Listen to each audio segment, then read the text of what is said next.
Cumprimento a todos com a paz do Senhor Jesus. Nessa oportunidade, nós queremos convidar você para estarmos juntos na nossa Escola Bíblica Online. E juntos na Escola Bíblica Online, nós queremos convidar você para estarmos participando de uma oração. E nessa oração, nós queremos pedir a Deus que o Senhor venha te abençoar de maneira especial, a sua família, a sua casa, o seu lar. Eu não sei qual tipo de crise que você está vivendo, mas quero dizer uma coisa: Jesus tem solução para todas essas crises, todos esses problemas. Senhor da glória, Senhor amado, eu quero te louvar, quero te agradecer por estar aqui juntamente com todos os nossos ouvintes, telespectadores, adorando ao Senhor, aprendendo um pouco mais da Tua Palavra. Que o Senhor venha curar, venha libertar, venha salvar, venha operar de maneira especial e gloriosa. Senhor, no nome de Jesus, esse lar, essa família que está assistindo essa aula, que venha, Senhor, ser uma bênção, ser cheio do Teu Espírito Santo, curando, Senhor, recebendo a cura, recebendo o milagre, recebendo, Senhor, a solução para o problema que está vivendo.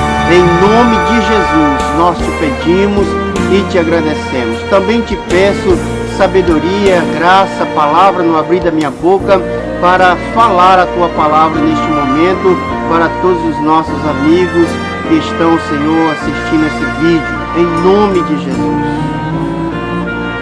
Muito bem, meus amigos, estamos de volta aqui depois dessa oração e quero convidar você para estudar comigo, apresentando ao Senhor nossos questionamentos. Nós vamos ter por base nesta aula o Salmo 73 e o Salmo 77, para que nós possamos aprender um pouco mais. O salmista Asaf, ele estava vivendo uma crise não de identidade. Ele sabia quem ele era, mas ele estava vivendo uma crise espiritual, de identidade espiritual, uma crise de fé, né?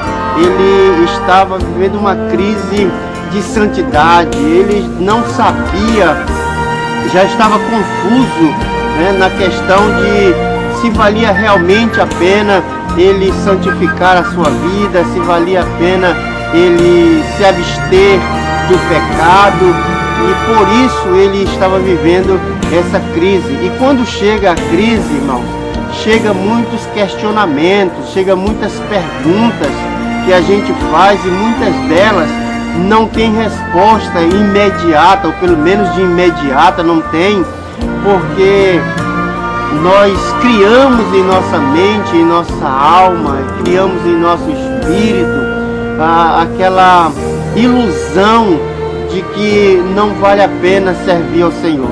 Mas em todas essas ocasiões, nós queremos falar que vale a pena sim servir ao Senhor, vale a pena sim estar nos braços de Cristo. Não importa a crise que estamos vivendo, não importa a dificuldade que estamos vivendo, o que importa é que nós vivamos, que nós estejamos firmes com Cristo. Então tudo vai dar certo para a glória do seu nome. Amém? Nós temos aqui nosso primeiro tópico, o conflito existencial de Asaf. Como eu disse, no momento das crises existe aí os questionamentos, as perguntas, né?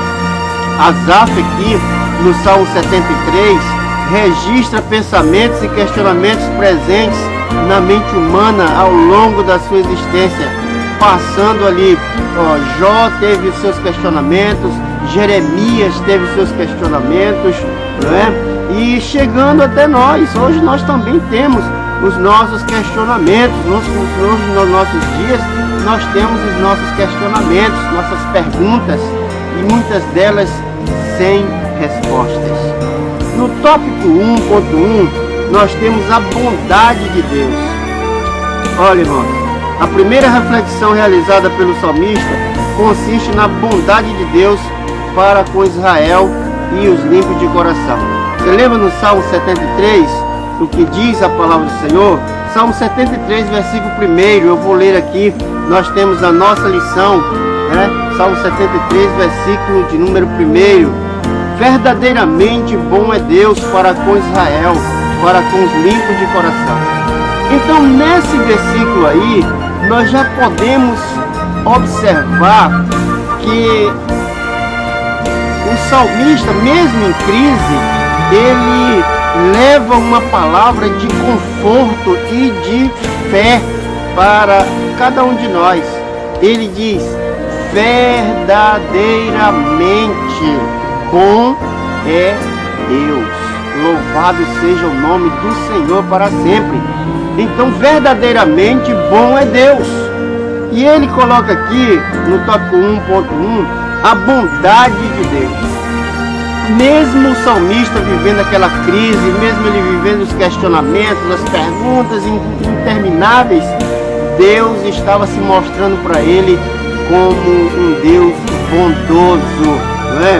A primeira reflexão usada aqui, que ele usa, é a respeito da bondade de Deus. E ele diz: bom, verdadeiramente bom é Deus para Israel e para com os limpos de coração. É interessante nós notarmos que ele dizer que é para os limpos de coração, porque aí ele não deixou só com Israel, porque senão Deus seria bom só com Israel. Mas ele disse: bom, verdadeiramente bom é Deus para com Israel e para com os limpos de coração, que aí alcançou toda a humanidade, não é verdade? E no Salmo 73, versículo 28, nós vemos também que o salmista, ele começa o salmo dizendo que Deus é bom, verdadeiramente Deus é bom, e termina o Salmo 73, verso 28, também falando da bondade de Deus, né? A maior demonstração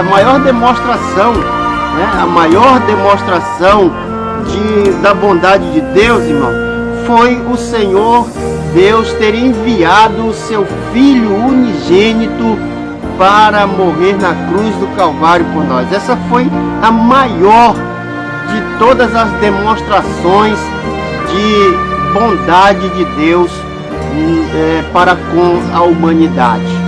Porque em Romanos 5, verso 8, diz que Deus nos amou primeiro, Deus nos amou primeiro, sendo nós ainda pecadores. Olha só, quando Deus enviou o seu Filho unigênito ao mundo, o mundo era terrível, estava pecador, estava envolvido. A Bíblia diz que todos foram destituídos da glória de Deus, estava todo mundo condenado ao inferno, mas Deus nos mandou seu Filho unigênito para que todo aquele que nele crê não pereça, mas tenha a vida eterna por Cristo Jesus, nosso Senhor, não é? Louvado seja o nome do Senhor para sempre. Nós também observamos em 1 de Pedro, capítulo 2, verso 3, que Pedro falando, ele disse: olha, se vocês já provaram que o Senhor é benigno, então permaneçam assim, permaneçam servindo a Ele, permaneçam no caminho dele, porque nós já provamos sim. Lembra um pouco aí, passa a lembrar um pouco do que Deus já fez na tua vida, no que Deus já realizou na tua família, no que Deus já realizou na tua casa, o emprego que Deus te deu, a saúde que Deus está te dando, ou está te tirando de dentro de uma enfermidade. Lembra sim, porque Deus tem feito coisas tremendas na sua vida, na sua alma, no seu espírito, na sua família, mas muitas vezes no momento de crise, no momento de dificuldade, surgem os nossos questionamentos. E aí nós temos que ter cuidado, porque nós vamos ver aqui que o Asaf, ele diz que os seus pés quase que se resvalam, quase que deslizam. E para ver que Deus é tão bom, Deus é tão maravilhoso, é tão glorioso, é tão bondoso. Estamos falando da bondade de Deus. Lucas capítulo 6, verso 35 diz que Deus é bom até para com os injustos. Olha só, Deus é bom até para com os injustos, não é? Você está vendo aqui do meu lado o versículo de de número 35 do capítulo 6 de Lucas, você pode constatar, né? Lucas 6 e 35. A bondade é o princípio eterno da natureza de Deus. Veja bem, a bondade é o princípio eterno da natureza de Deus. Ou seja, Deus não é bom porque Ele falou assim, vou ser bom. Não, é a natureza dele é boa. Deus é bom todo dia e o dia todo. Aleluia! Glória a Deus por isso. Deus é bom o dia todo e todo dia. Glória seja dada ao seu nome para sempre. Tópico 1.2, né? Resistindo à tentação. Todos nós somos tentados em alguma maneira, de alguma forma. Uns de uma forma, outros de outra forma, mas nós precisamos resistir às tentações. E como é que fazemos isso? Vamos ver com Asaf, vamos aprender um pouco mais com Asaf. Após refletir sobre a bondade de Deus, o salmista analisa sua conduta. Mas que conduta que ele está analisando aqui? A conduta dele ou a conduta de Deus? Nós vimos que é expressa quando a mim os meus pés quase se desviaram. Salmo 73, verso 2. Veja bem, ele agora está analisando a sua conduta, a sua forma de agir. Ele está perguntando para ele mesmo, será que está certo eu fazer isso? Eu agir dessa forma? Então, no Salmo 73, verso 2, ele diz que assim seus pés quase que se desviaram. Sua fé por um momento abalou-se. Quase cedeu aos encantos da tentação, esquecendo-se da bondade de Deus. O salmista Asaf, ele começou a olhar para a prosperidade dos ímpios. Ele começou a olhar para as pessoas que não tinham Deus e estavam prosperando em seus caminhos. Ele estava comparando a sua vida com a vida dos ímpios. E ele diz que parece que os ímpios não tinham aperto na sua morte. Os ímpios não sofriam. E ele sofrendo. Mas nós vamos ver que é necessário guardar nossos corações em mente. Porque se nós começar a olhar muito para o mundo, nós vamos ver coisas aparentemente boas, mas que são passageiras, que são efêmeras. Nós temos que olhar para o Senhor, para Deus, para as coisas que Deus tem feito, porque são eternas. Quando Deus cura, né? Quando Deus liberta, Deus liberta. O mundo não é assim. O mundo dá com a mão e tira com as duas. Então nós precisamos fazer como Asaf, parar e meditar, ver, examinar a nossa conduta, ver se é assim mesmo, se estamos no caminho correto ou não, se estamos certos ou errados. Nós, em momento algum da nossa vida, nós podemos questionar a Deus, porque Deus não muda. Deus é eterno. Deus é sempre bom. Deus está sempre nos guardando. Agora nós é que nos metemos nos questionamentos loucos da nossa vida, né? Adão e Eva sucumbiram diante da tentação da serpente, mas Cristo venceu a Satanás, né? Adão e Eva sucumbiram, caíram, mas Cristo não. Cristo venceu a Satanás e venceu por nós, não é? Louvado seja Deus.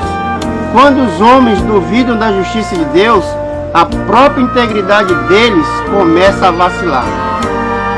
Eu não posso duvidar da justiça de Deus, porque quando eu começo a duvidar da justiça de Deus, a minha integridade é que começa a vacilar. Por isso, não podemos duvidar da justiça de Deus. Se estamos sofrendo alguma coisa, se estamos passando por alguma dificuldade, é porque nós plantamos isso.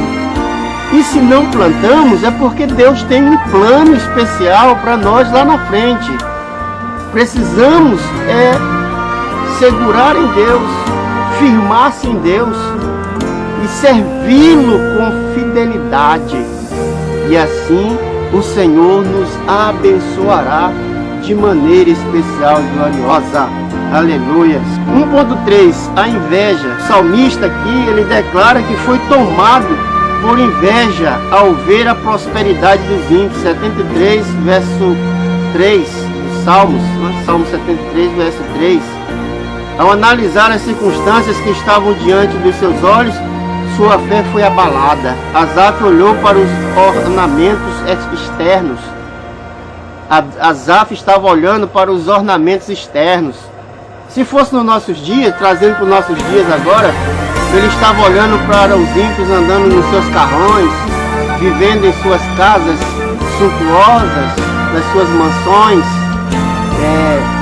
comendo em bons restaurantes, vestindo boas roupas e assim por diante, né?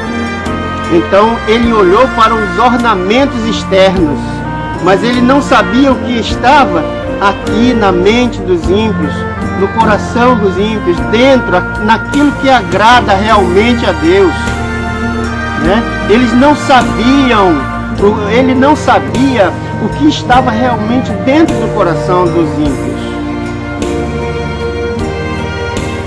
Olhar externamente é fácil, mas e olhar internamente, lá dentro, está agradando a Deus com aquilo ali? Não, né?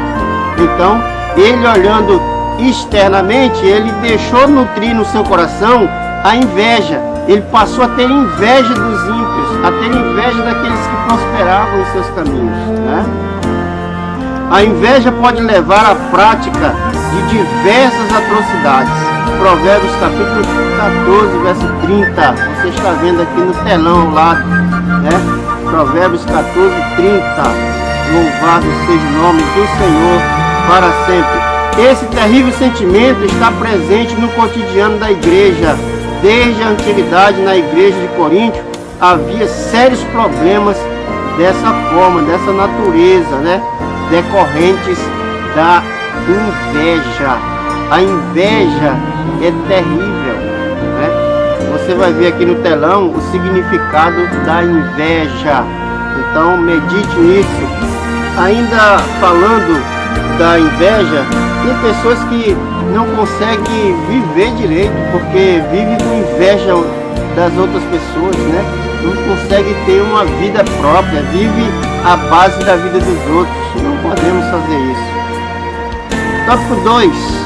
Vencendo os sentimentos da inveja. Vamos ver como é que faz para vencer esse sentimento maligno, porque a inveja é maligna, a inveja é um pecado terrível, né? Que vai roendo a pessoa por dentro.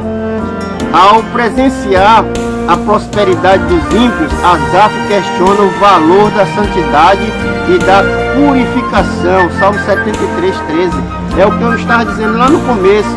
Ele estava questionando se valia realmente a pena a pessoa ser santo, a pessoa pagar o preço pela santidade, pagar o preço pela purificação, né? Pagar o preço pela santificação. Ele estava questionando isso, porque ele olhava para o exterior dos ímpios e estava vendo os ímpios prosperarem. Mas o que ele estava realmente querendo? Ele não estava querendo um Deus para salvação.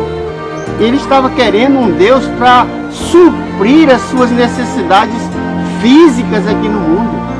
Ele não queria um Deus para levá-lo para o céu. A sua visão não era celestial.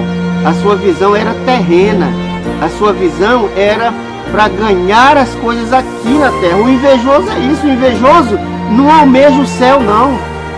O invejoso não almeja servir a Deus. Ele quer que Deus sirva a ele. É isso aí, né? Então esse mesmo questionamento é apresentado por muitos cristãos na atualidade. Então eu sou crente, mas antes de eu ser crente eu vivia melhor. Ei, No mundo tereis aflição. Foi isso que Jesus disse para nós. Ele avisou. Mas só que tem uma coisa que ele avisou também. Tem bom ânimo. Eu venci o mundo, né? A nossa cidade não está aqui na terra. A nossa cidade está lá no céu.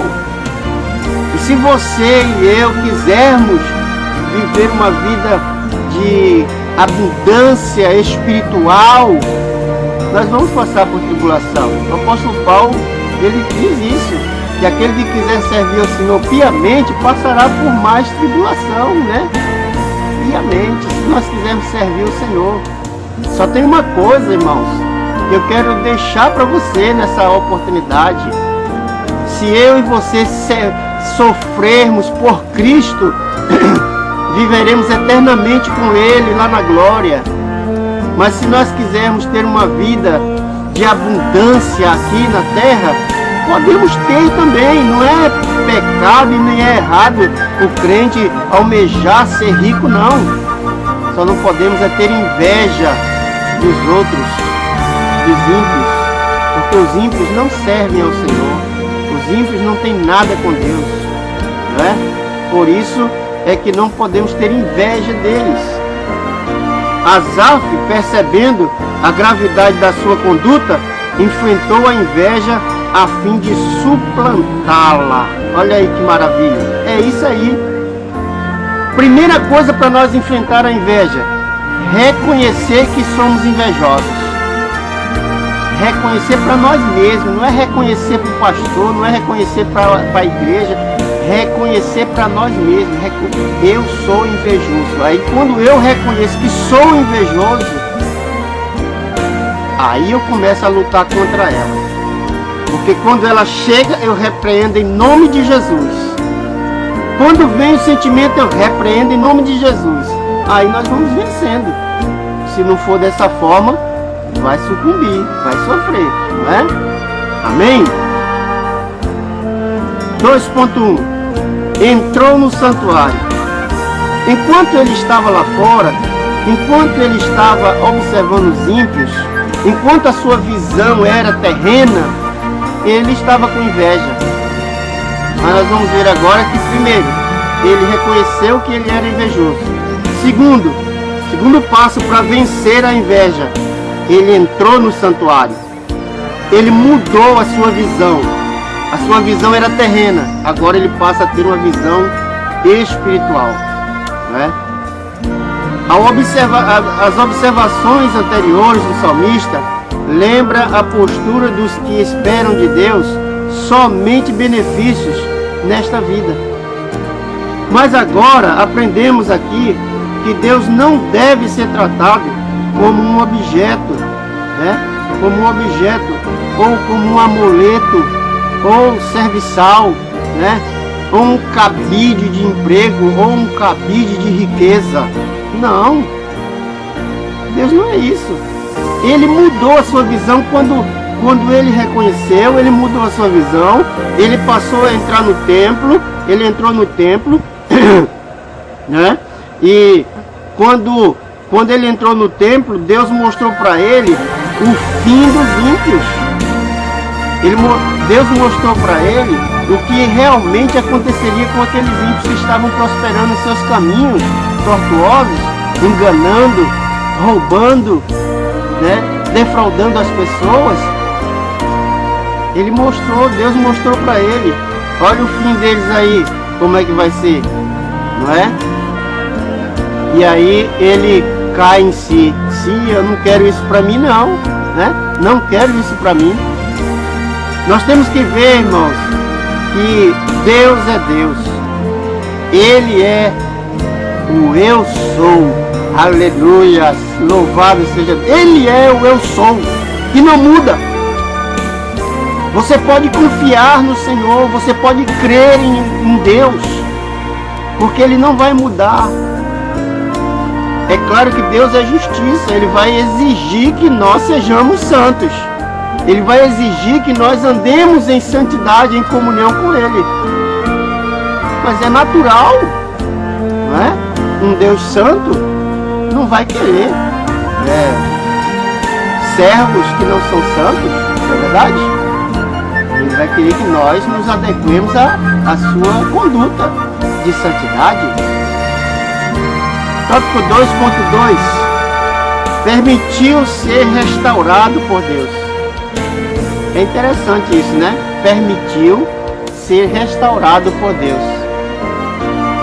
Estamos aqui vencendo a inveja. E o último passo é eu permitir que Deus faça alguma coisa na minha vida. Mas Deus não é todo poderoso? Sim, mas Deus não é invasivo. Deus não é o diabo que invade a vida das pessoas. Debaixo de Cantaremaia, Lebassurianda Cantaremaia. Deus, Apocalipse 3, verso 20 diz: eis que estou à porta e bato. Se alguém abrir a porta e ouvir a minha voz, eu entrarei e cearei com ele e ele comigo. Deus é educado. Nesse momento ele está batendo na sua porta. Deixa eu entrar. Eu te ajudo a vencer a inveja. Eu te ajudo a vencer esse desejo exacerbado.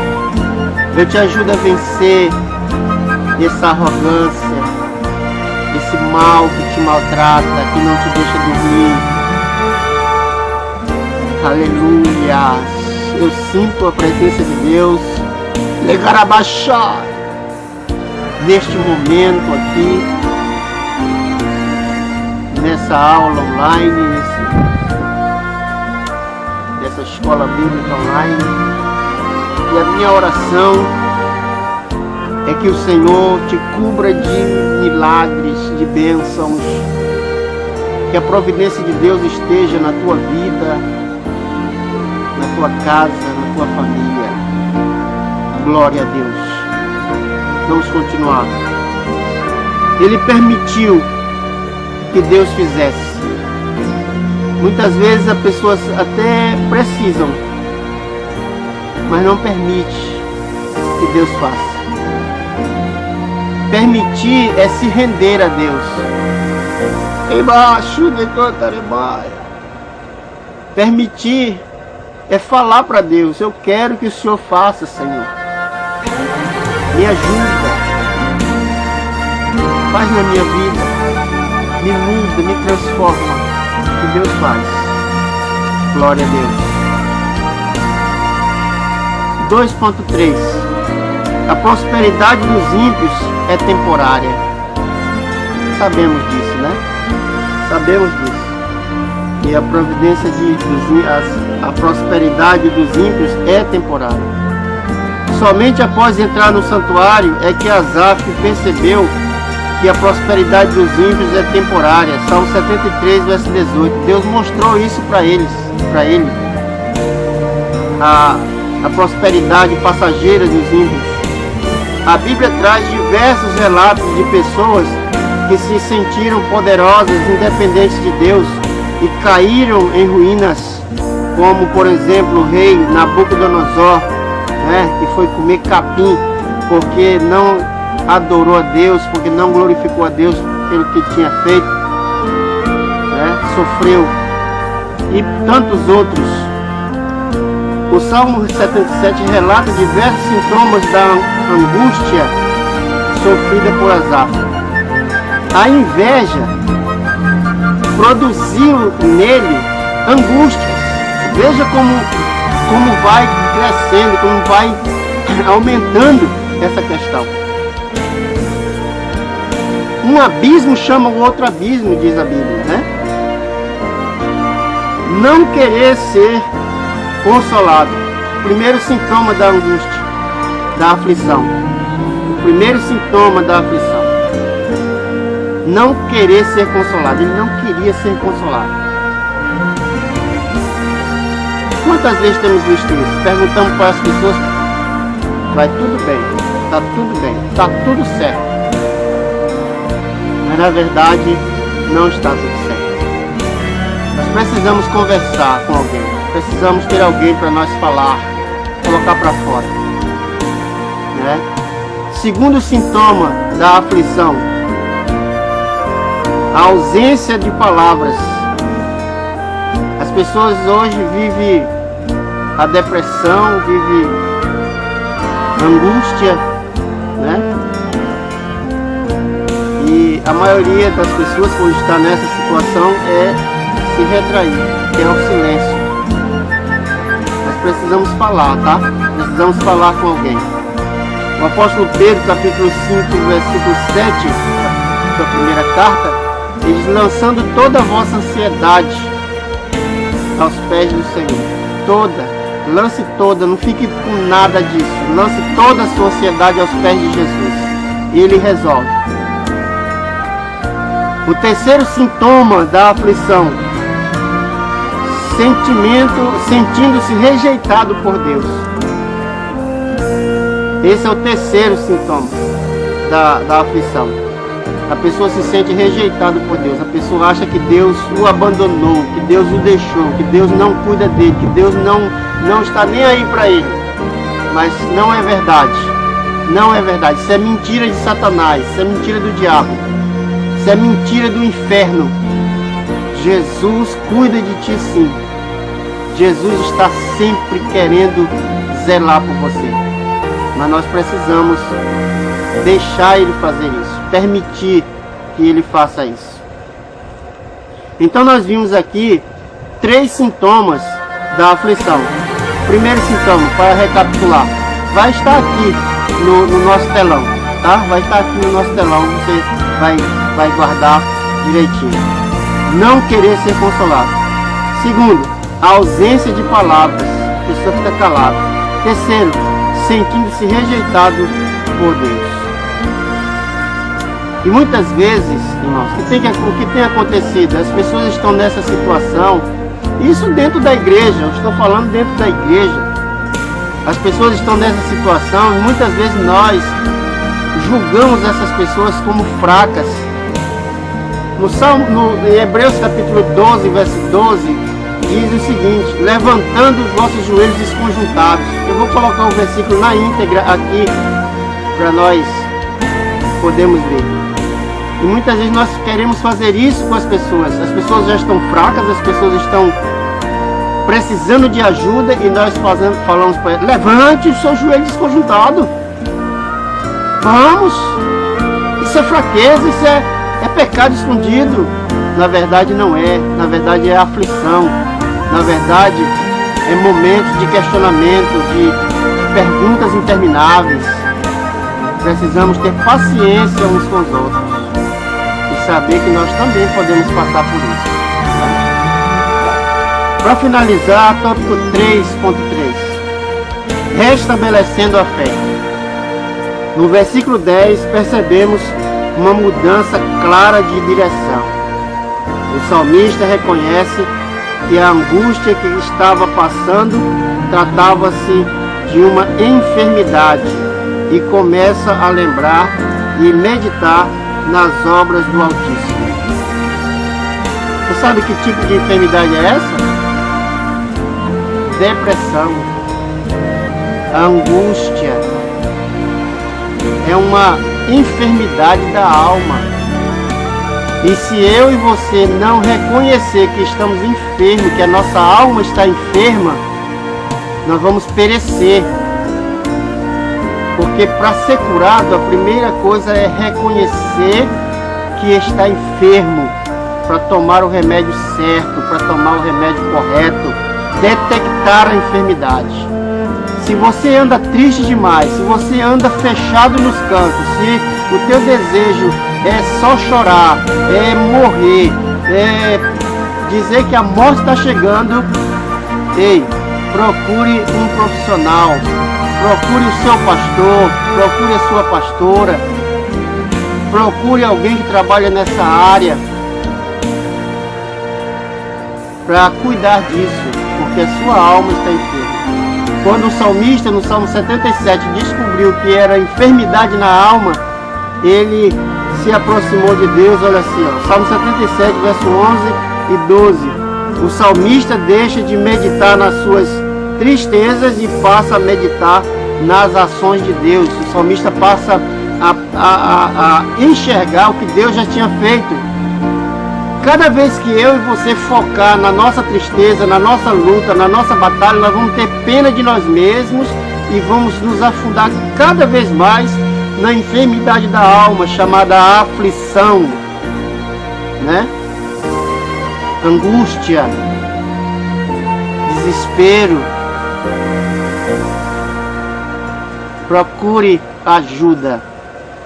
Fale com Deus, mas fale mesmo, verbalmente, para você ouvir, você falar com Deus: Senhor, a minha alma está enferma, eu preciso de cura, eu preciso que o Senhor me cure, eu preciso que o Senhor me liberte, eu preciso que o Senhor me sustente, eu preciso que o Senhor me dê vitória, eu preciso vencer o diabo em nome de Jesus.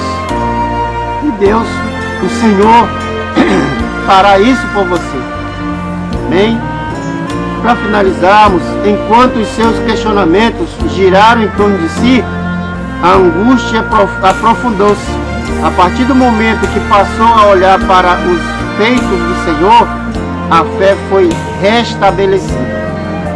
Eu fiz questão de ler esse trecho para você ver que nós precisamos tirar a visão de nós mesmos e passar a olhar para Deus. Porque Hebreus capítulo 12, verso 2 diz que Jesus é o autor e consumador da fé. Olhando para Jesus,